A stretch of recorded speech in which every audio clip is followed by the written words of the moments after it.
Uzonge twana kwetu Babanza ya imuluta tweni Uzonge sema labu twana kwetu Babanza ya imuluta tweni Uzonge twana kwetu Babanza ya imuluta tweni Uzonge sema labu twana kwetu Okimfama kyako kyambote mbote lele Sana bisa kaluma kuma mbote mbote lele Babanza ya imuluta tweni Uzonge twana kwetu Babanza ya imuluta. Olá, Jango, o canto da lusofonia onde se fala português aqui em Montreal. Neste momento estamos aqui, portanto, na GAS TV em Montreal para levarmos a cabo uma emissão com o título, uns dizem tema Yoga.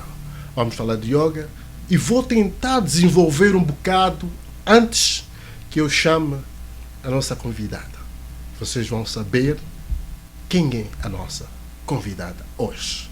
Portanto, a palavra yoga em si, oriunda da raiz sânscrita yush, unir, é normalmente traduzida como união ou integração e pode ser entendida como uma união com o divino ou a integração do corpo, mente et alma. Le mot yoga lui-même, venant de la racine sanscrite, yush, s'unir, est généralement traduit par l'union ou intégration et peut être compris comme l'union avec le divin ou l'intégration du corps, de l'esprit et de l'âme. Stéphanie Kitembo a été recherchiste, reporter, rédactrice ou réalisatrice à Radio-Canada et attachée de presse dans un cabinet politique ici même à Montréal, qu'on appelle ça québécois. Alors, depuis maintenant presque 10 ans, si je ne me trompe pas, elle est là.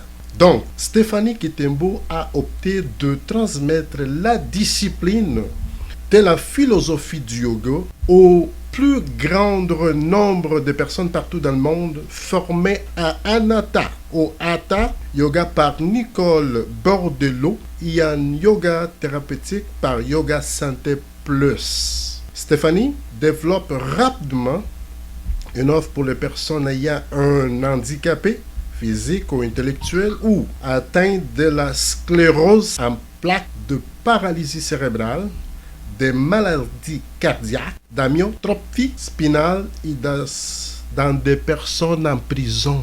Imaginez-vous, même les gens en prison. Waouh! Est une femme douce et aimable. Alors, Stéphanie. Waouh! Tout est là. Tout. Merci de cette présentation archi complète et encore un plus grand merci pour cette mention de la signification du yoga en sanskrit.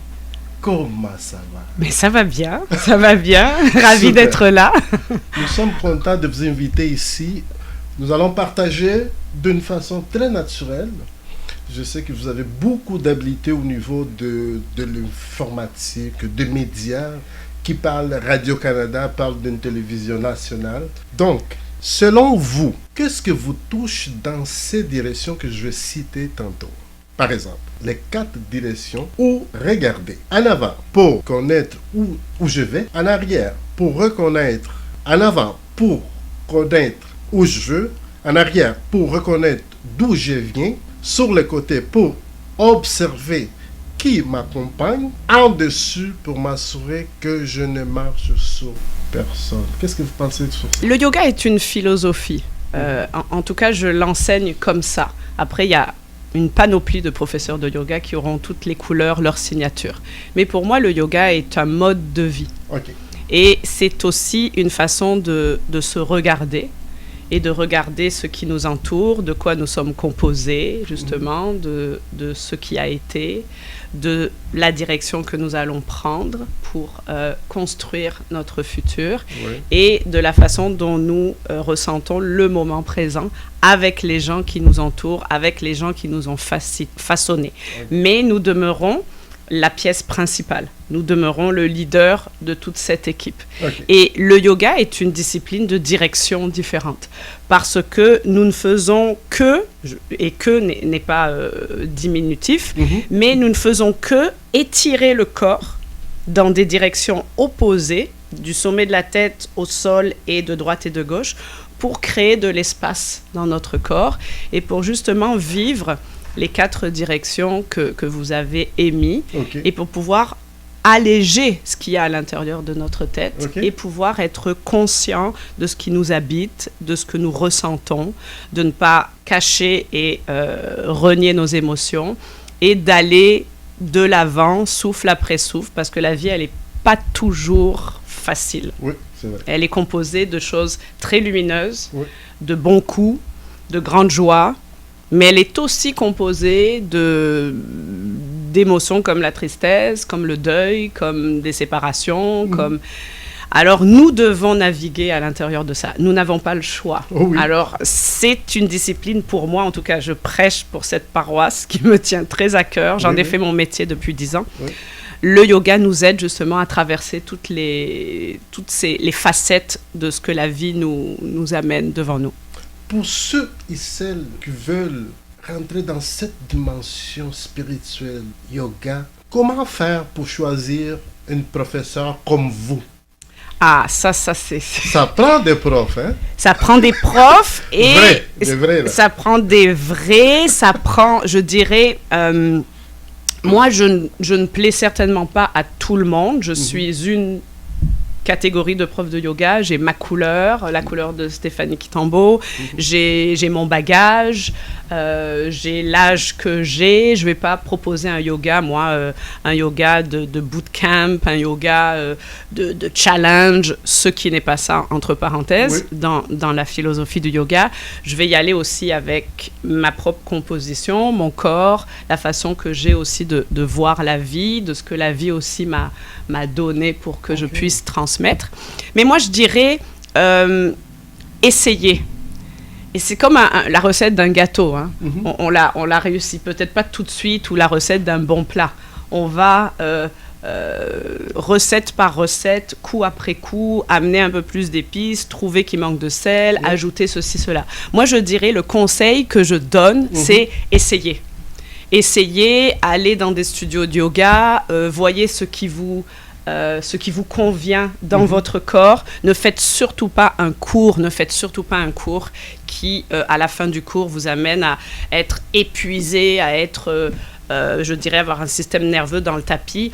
Respectez-vous dans la classe et essayez. Il y a de très bons... Ça veut dire qu'il n'y a pas un temps déterminé pour... Il n'y a pas, surtout pas un temps, non. Un bon élève ou une bonne personne qui a pratiqué le yoga. Tellement pas.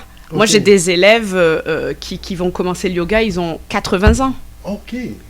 Il n'est jamais trop tard. Il n'est jamais trop tard pour tout, d'ailleurs. Ouais, c'est ça. Oui, il n'est jamais trop tard pour apprendre le piano, il n'est jamais trop tard pour apprendre une langue, il n'est jamais trop tard. Pourquoi on va se mettre des limites?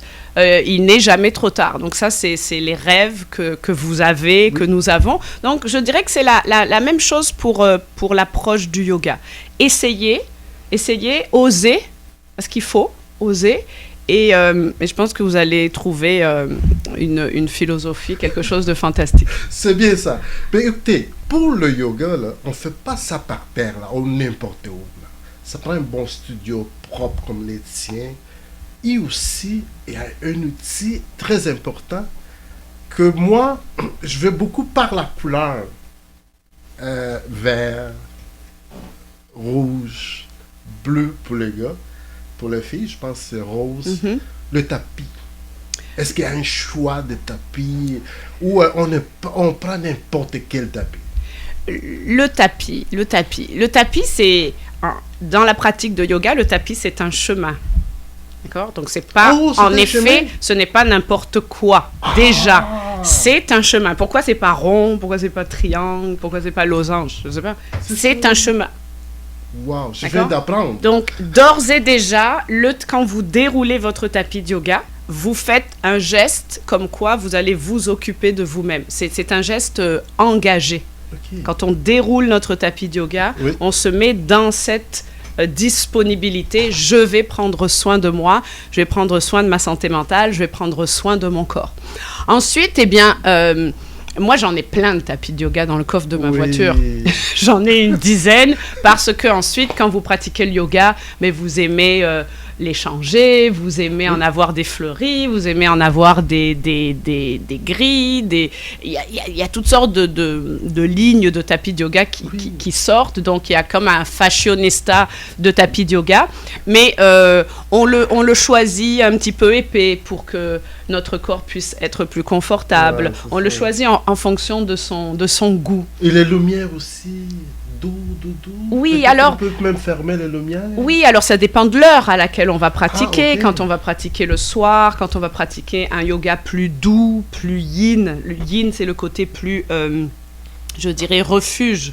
Ok. Le yin, c'est quand on finit notre journée. Le yang, c'est quand on débute notre journée. C'est le soleil se lève, donc on va pratiquer des différentes sortes de yoga selon l'heure. Alors, quand on est plus dans un yoga doux, en effet, les lumières peuvent être plus tamisées. Quand on est dans un yoga à midi, par exemple, ben, on va jouir de la luminosité du soleil. Super, Donc, wow. tout va dépendre aussi de notre état d'esprit aussi. On peut-tu dire, les élèves ou les étudiants, par exemple, vous êtes spécialiste, vous êtes formé dans ça, est-ce que vous êtes capable de détecter, de voir par exemple une personne qui vient s'inscrire pour commencer, débutante ou débutant, quelle anxiété, la dépression, l'angoisse? Parce qu'on vit dans une ville, dans une métropole, Montréal, on court droite à gauche, et est-ce que vous êtes capable de voir que la personne a besoin plus de soins par rapport aux d'autres élèves?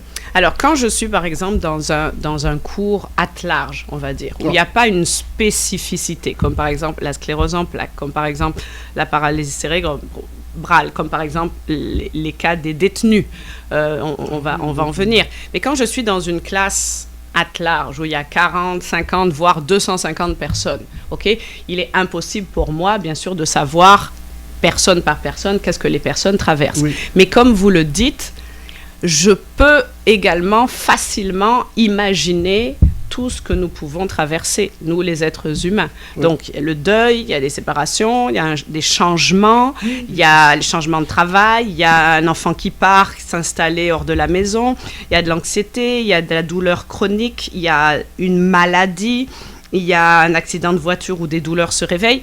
J'en ai nommé 10, mais il y en a d'autres.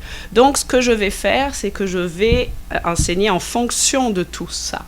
Okay. De tout ce que je vous ai énuméré, plus, pour pouvoir atteindre le maximum de personnes. Okay. Et avec humilité, mais je le dis, toutes les personnes arrivent à se reconnaître dans mes enseignements. Et pour moi, c'est mission accomplie. Par rapport à la position, on peut dire posture. Posture, asana, en sanskrit, asana. Balasana, Shetetamba. Il y a tellement de noms que moi, je pensais que je fais une vérification. Il y a des noms qui vont chercher même les animaux. Bien sûr. Chien Tetamba. Tout à fait. On peut-tu prendre 1 seconde de respiration juste pour enlever l'anxiété et tout ça? Comment on ferait, par exemple, avec les yeux fermés ou Alors, ce qu'il faut se dire, c'est que la posture, elle vient donc du sanskrit asana. Okay. Asana, c'est s'asseoir, d'accord? Okay. Donc, quand le yoga a été inventé, il y a plus de 5000 ans, hein? Oui. Plus de 5000 ans, dans une petite ville en Inde qui s'appelle Rishikesh, il y avait seulement 5 postures de yoga assises. Okay. Ces 5 postures-là, d'accord, consistait en de la méditation. Ah, méditation. Donc, au début, dans la genèse du yoga, ces 5 postures assises sur une chaise, au sol, mais c'est l'idée de rester dans l'immobilité, de respirer, tout simplement. Ça a l'air bête, mais respirer tout simplement. Okay. Se connecter à notre souffle, parce que notre souffle, c'est qui nous sommes. Moi, je reviens à la question de tout à l'heure, comment je peux voir aussi dans des contextes bien plus spécifiques, les prisons et d'autres choses, femmes victimes de violences conjugales, schizophrénie, trauma, etc. On regarde comment les gens respirent. Oh. Et on peut même entendre quelqu'un... Le battement du cœur. On regarde le corps. D'ailleurs, Nicole Bordelot, qui est mon grand maître en yoga, que je ne peux m'empêcher de ne pas citer quand je fais une entrevue, parce que, mon Dieu, c'est une grande maître au Québec. Oui. Elle m'a dit, Stéphanie, un bon professeur de yoga enseigne ce qu'il voit. OK. Il n'enseigne pas ce qu'il sait, parce que on a à peu près toutes les mêmes formations. On ne va pas inventer quoi que ce soit. Mais il enseigne ce qu'il voit. Il enseigne ce qu'il ressent dans une classe. Il enseigne ce qu'il palpe dans une classe. Okay. C'est pour ça que quand on enseigne, il faut être présent.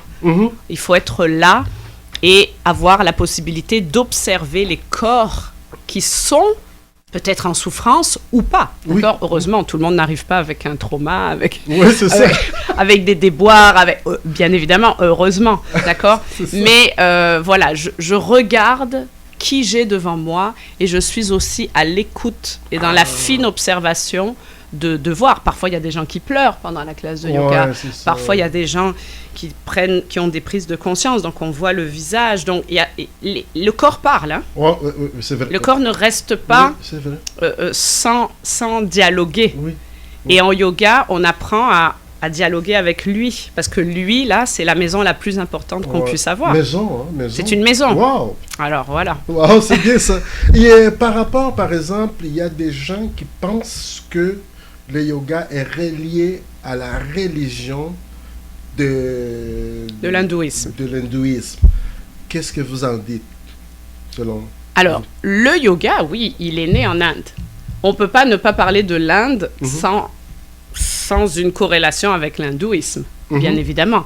Mais les temps changent, évoluent, adaptation. Donc, oui, il y a une branche, d'accord? Mais ici, en Occident, en Amérique du Nord, nous n'allons pas rentrer dans l'hindouisme parce que nous ne sommes pas professeurs d'hindouisme. Et l'hindouisme est tellement... c'est une très belle religion que je ne connais pas assez, mais c'est tellement touffu, c'est tellement... complexe que je dirais il y a pratiquement aucun professeur de yoga ici en Amérique du Nord qui va se lancer dans l'hindouisme. Moi, je suis très consciente, et il faut l'être, que le yoga vient de l'Inde, bien évidemment, et c'est un cadeau. C'est un des plus beaux cadeaux que l'Inde a pu nous faire. C'est un des plus beaux cadeaux que l'Inde a fait dans le monde. C'est une discipline qu'on pratique partout dans le monde, vous imaginez, depuis plus de 5000 ans. Ça veut dire qu'il y a quelque chose qui fonctionne quand même. Ben oui, ça veut dire qu'il y a quelque chose qui marche. Ben oui, il y a quelque chose qui marche. Donc, je pense qu'il faut... moi, à mes élèves, il y a des catholiques, il y a des bouddhistes, il y a des musulmans, il y a toutes sortes de religions. Moi, très souvent, dans ma pratique de yoga, je fais ramener les gens à leur propre spiritualité. C'est bien ça. Et voilà. Et la pratique de yoga est quand même quelque chose de très laïque, et elle a des valeurs communes, c'est-à-dire la tolérance envers les autres, disons que toutes les religions, d'accord, la bienveillance envers soi-même, le respect de soi, du corps que l'on a, les vertus de la paix pour le monde entier. On veut penser à ça, on veut croire qu'un jour ça pourra se passer, mais donc, à mon humble avis, le yoga peut être relié à toutes les religions. Ce que moi, j'ai jamais vu, c'est une école de yoga avec un nom comme les magasins, des affaires comme ça. Est-ce qu'il y a un nom pour ton école, à toi? Alors, moi, je suis je baroude, moi. Hein. Je passe d'un organisme à l'autre. Mais il n'y a pas un nom, par exemple, un nom fixe, yoga? Moi, je suis... yoga thérapeute, ça c'est mon statut, et puis ma compagnie s'appelle That Yoga. Voilà, c'est bien ça. Autre chose, quels sont les avantages de faire du yoga à l'international? On parle de Punta Cana, République dominicaine. Moi là, quand je vois ça, je dis mon Dieu, quand est-ce que je vais y aller? Mais quand je regarde les paquets, ça me fait pas peur là. Mais j'ai dit, il va falloir un jour que j'ajoute des sous. Ajoute des sous. Oui. Pour faire partie de ces groupes-là. Caravane. Je reviens... Même en Afrique. Même en Afrique. Là, je reviens d'une caravane. C'est très beau. Hein. Wow. Je reviens d'une caravane yogique du Maroc. J'ai amené un groupe de Québécois au Maroc. Voilà. une belle terre spirituelle, le Maroc. Ils sont bien accueillis, hein, avec Alors, oui, alors des marchés oui, naturels, de fruits. de fruits, puis les avantages, je dirais le plaisir de faire ce genre de proposition aux gens, d'accord? Okay. Tout le monde peut venir. Au désert aussi. Au désert, oui, mais tout le monde peut venir, moi, dans mes retraites de yoga, que ce soit dans les Laurentides, que ce soit ailleurs dans le monde, de Punta Cana, l'Inde, Bali, le Maroc, là je prépare une au Vietnam, c'est de se dire que, parce que moi je transpire ça, j'aime la culture, j'aime manger, j'aime le voyage, et tout ça, c'est du yoga. Le yoga ne se déroule pas seulement sur un tapis, il se déroule aussi dans tout ce qu'on peut savourer autour de nous, et être dans la gratitude aussi de tout ce que nous avons.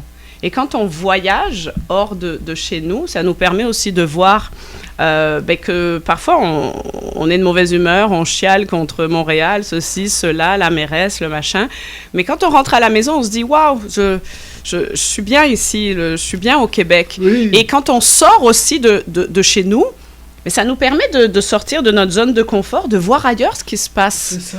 Et donc, quand j'emmène en voyage des gens, on fait 2 fois par jour du yoga. C'est quand même un training qui est quand même assez demandant. On fait 2 fois par jour du yoga, mais dans des coins hallucinants. On va au Maroc, on est allé faire de la méditation dans le désert. On est allé à dos dromadaire. On est allé faire du yoga à Marrakech. Ça me donne envie, là, d'y aller. On est allé faire du yoga à Essaouira. Et aussi d'être capable de se dire, je prends mon tapis de yoga, c'est mon outil, c'est mon chemin, et je voyage avec lui. Et je serai dans l'inconfort. Mais la vie, c'est fait d'inconfort. Ça prend la discipline. Hein? Ça prend de la discipline, mais ça prend aussi du lâcher-prise. Ouais, c'est ça. Il n'y a pas juste... On ne peut pas être fermé, les poings serrés toute notre vie. On va se créer des complications à l'intérieur de nous. C'est vrai. Il faut faire un doux mélange entre, oui, la discipline, mais aussi une espèce d'air d'aller, de lâcher prise et de faire confiance en ce qui sera. Stéphanie Kittembo, par exemple, si vous devriez recevoir un prix, que serait-il? Quand on parle de prix, on parle de cadeaux. Un cadeau? Oui. Que serait-il? Un choix. Un cadeau. À ton goût, à votre goût.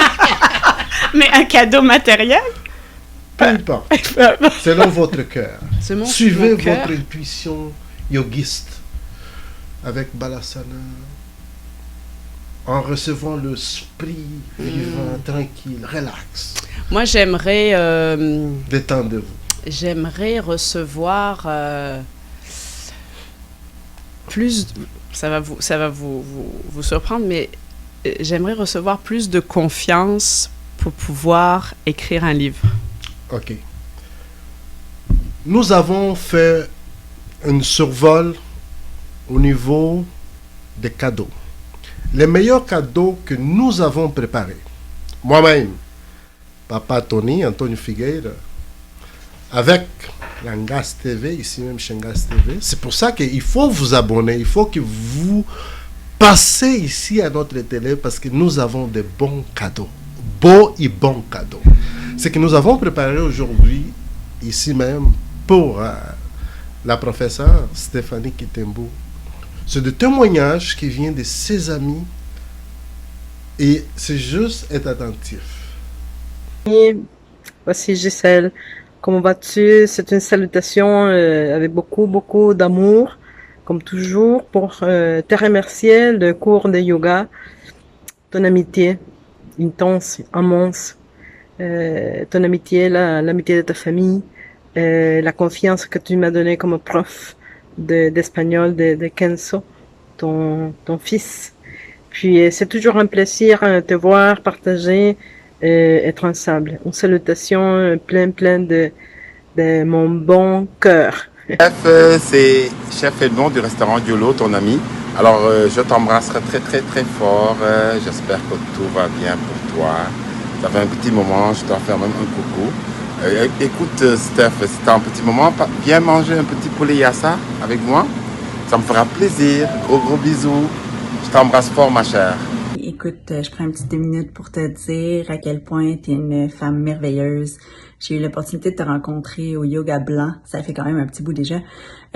Puis écoute, dès que je t'ai rencontré, je voulais être quelqu'un qui faisait partie de ta vie. On se voit pas vraiment souvent, en fait. On a eu l'opportunité de faire un week-end ensemble dans une de tes retraites avec Sophie-Marie Vanik. C'était super cool. Puis écoute, je te souhaite vraiment tout le meilleur du monde. T'es une belle lumière. Tu fais du bien à tout le monde autour de toi. Puis je suis très heureuse d'avoir eu la chance de te rencontrer. Puis j'ai hâte de te revoir. Je sais pas quand, je sais pas dans quel contexte. Mais juste pour te dire que je pense à toi souvent. Je vois tes petits posts. T'es vraiment un petit rayon de soleil qui fait du bien à l'âme. Alors, je te souhaite beaucoup de succès, beaucoup de bonheur, beaucoup d'amour, puis au plaisir de se revoir et de se faire un beau gros câlin. Bisous, bisous! Voilà, c'est le cadeau que nous avons préparé pour vous. C'est doux. C'est ça. Il y a d'autres gens qui n'ont pas pu faire la vidéo. Mais comme par exemple la directrice générale du Festival international Vue d'Afrique, oui. Géraldine Lechaine, t'a envoyé des bisous, des bons mots. Magnifique. Ouais, vous êtes vraiment joyeuse. Mais les êtres, je travaille avec des êtres humains, n'est-ce pas? Oui.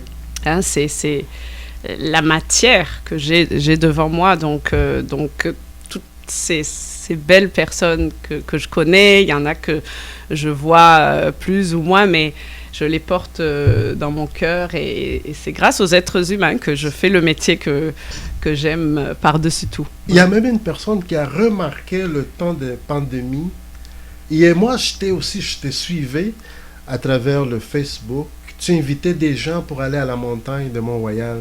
Ouais. C'était un moment vraiment triste, de tristesse, mais tu avais le courage, tu es une femme battante, tu avais le courage d'amener les gens à l'extérieur. Oui, parce que moi-même, je souffrais de cette période sombre que nous vivions, en tout cas. Moi, je l'ai pas vécu joyeusement, voilà. Le lever du soleil est très puissant. Ouais. Le lever du soleil en yoga, dans la philosophie du yoga, c'est l'espoir. Okay. Et c'est aussi un jour tout neuf qu'on nous donne. C'est ça, ouais. Et on s'en rend pas compte que chaque jour qui nous est donné est un cadeau. Mais ça l'est. Il y en a qui perdent leur souffle. Alors, parce qu'au début, c'était un choix un petit peu égocentrique. Oui, c'est ça. Pour me redonner du courage et pour espérer que on se tourne à un moment donné vers autre chose, que cette pandémie s'arrête, pour que les gens souffrent moins. Mais je me suis dit, tous les jours, je vais emmener quelqu'un avec moi dans la montagne, dans ce Mont-Royal qui est le poumon de Montréal, aller voir le lever du soleil et venir s'imprégner de ces journées toutes neuves. Ouais. Et ça a été des beaux moments. Ok, super. Maintenant, je vais vous lire un petit peu en portugais, mais c'est quelque chose que moi, j'ai eu peur. Mais on va savoir si elle a eu peur aussi avant de s'engager em prisão, por faire du yoga em prisão.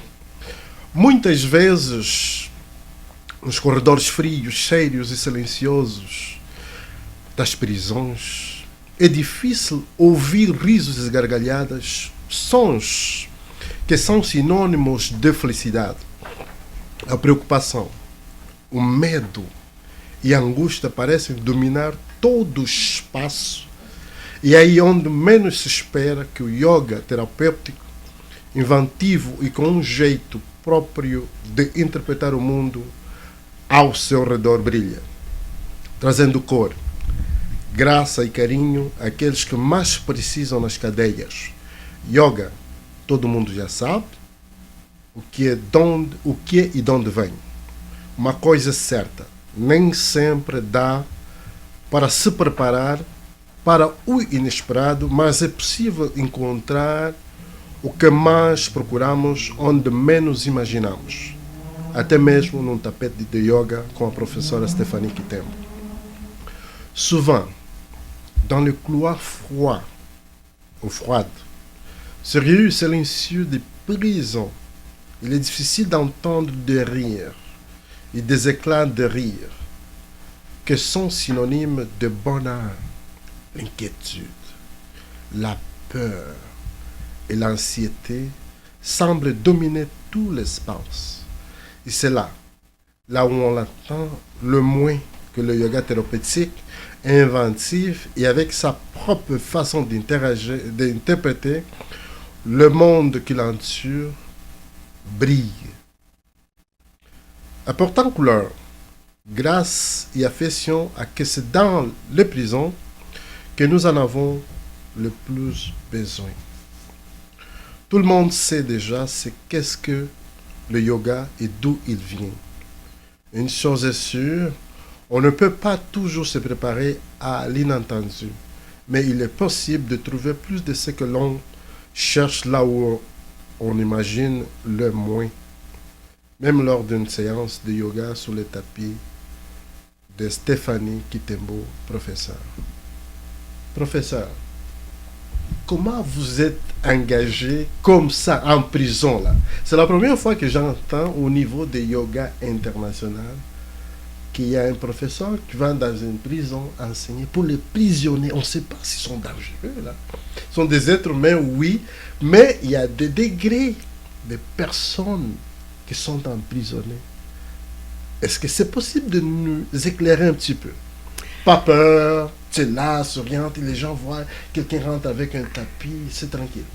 Pas peur, non, parce que sinon, j'aurais pas démarché. Parce que j'ai démarché.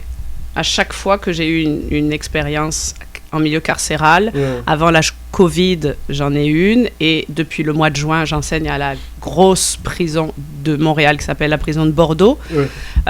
J'ai démarché. Donc, c'est moi qui suis allée présenter un projet pour amener du yoga thérapeutique en milieu carcéral.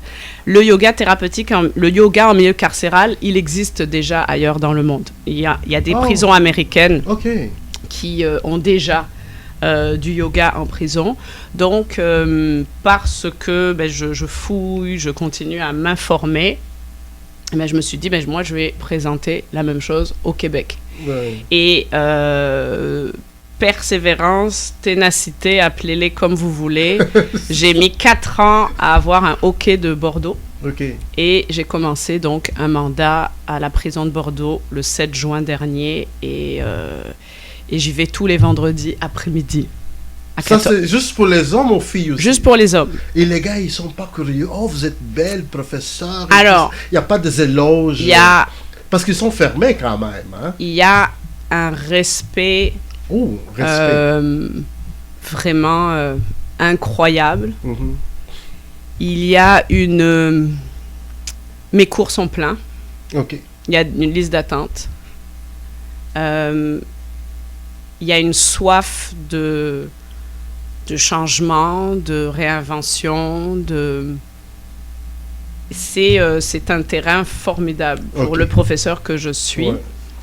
Et je vois les progrès, je vois ils sont assidus, je vois les transformations et je suis très très fière de ce... Parce que j'ai plein de branches à mon enseignement, mais je suis très très fière de cette initiative que j'ai eue. C'est très bien. Félicitations. On voulait tellement continuer parce que l'émission est tellement belle et tellement bien remplie de bagages culturels aussi, parce qu'on parle de yoga, ça fait partie d'une culture bien aussi. Sûr. Donc, mais on va finir ici. Mais pour vous, c'est pas fini. Les portes seront toujours ouvertes. Et avez-vous un message pour les gens qui veulent te suivre, vous suivre, ici même et à l'international? Alors, moi, j'enseigne un yoga qui respecte vos corps. Je n'enseigne pas un yoga de challenge, de rapidité. J'enseigne un yoga où on apprend à retrouver la douceur envers soi-même, on apprend à guérir aussi de certaines blessures, on réapprend à respirer, à être connecté à soi. Alors tout le monde est les bienvenus dans mes retraites. de yoga ici au Québec ou bien ailleurs dans le monde. Je fais aussi chaque mois à Montréal des retraites que j'appelle les retraites urbaines. Donc, un samedi par mois, pendant 2 heures et quelques, on médite, on fait de la méditation, on fait du yoga dans un groupe très sympa, avec une énergie vraiment... Le yoga doit être joyeux, d'accord? Le yoga nous amène vers ce qui nous rend vivants et ce qui nous rend en joie. Et l'être humain est fait pour bouger, n'oubliez pas ça. L'être humain est fait pour bouger. Donc, voilà, venez, essayez, osez, n'importe quel âge, n'importe quelle mobilité aussi, osez. Et s'il y a quelqu'un qui vous dit, non, le yoga, c'est pas pour toi, le yoga, c'est pour des filles ou des hommes très en forme. Non, non. Le yoga, c'est d'abord une philosophie de vie. Alors, venez essayer Stéphanie Kitembo sur Facebook et puis That Yoga sur Instagram. Merci beaucoup, Stéphanie. Moi-même, Antonio Figueira Papatoni, avec tout un arsenal de gens qui vous projettent les images. Merci Angas TV, notre espace. Écoutez, venez. Merci beaucoup. Et on se dit un beau namasté, non? Ah oui. Ça c'est important. Namasté, Papatoni, namasté tout le monde à la maison. Namasté. Namasté, vous autres à la maison aussi. Merci. Uzonge kanwa kwetu, uzonge sema lavu kanwa kwetu, uzonge kanwa kwetu, uzonge sema lavu kanwa kwetu.